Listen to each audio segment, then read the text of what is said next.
Hoxe materializouse a agardada e para outros temida volta ao cole. Na pasada semana fixérono nas gardarías e escolas infantís e este luns 11 de setembro tocoulle ao alumnado de infantil e primaria, que iniciaron o curso 2017-2018.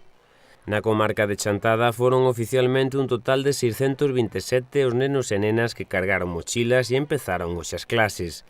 Algúns deles realizaban por vez primeira que a partir de agora se converterá nunha rutina. Os datos de matrícula oficiais que ofreceu neste día a Consellería de Educación contabilizan no municipio de Chantada 145 raparigos en infantil e 339 en primaria.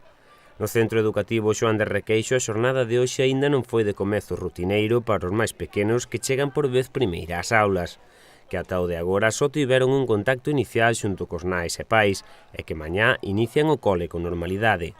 En Taboada acuden ás aulas nestas idades un total de 95 rapaces, 30 en infantil e 65 en primaria. En Carballedo, 48, 11 en infantil e 37 en primaria. No que respecta aos concellos veciños, en Monterroso foron 185 os alumnos que volveron hoxe ás aulas e 137 fixérono no Sabiñao.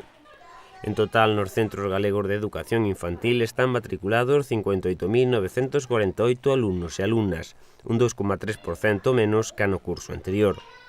O mesmo día do comezo de curso escolar empezaron a funcionar os servizos de transporte e os de comedor xestionados pola Consellería, tras as modificacións oportunas que se realizan anualmente para o seu axuste ás necesidades actuais. Así, este ano, a falta de que se pechen as últimas autorizacións, o número estimado de prazas de comedor escolar será de 74.828, das cales 14.074 serán xestionadas por AMPAs ou concellos. Agora resta inaugurar o curso en secundaria e bacharelato. A data é o 15 de setembro.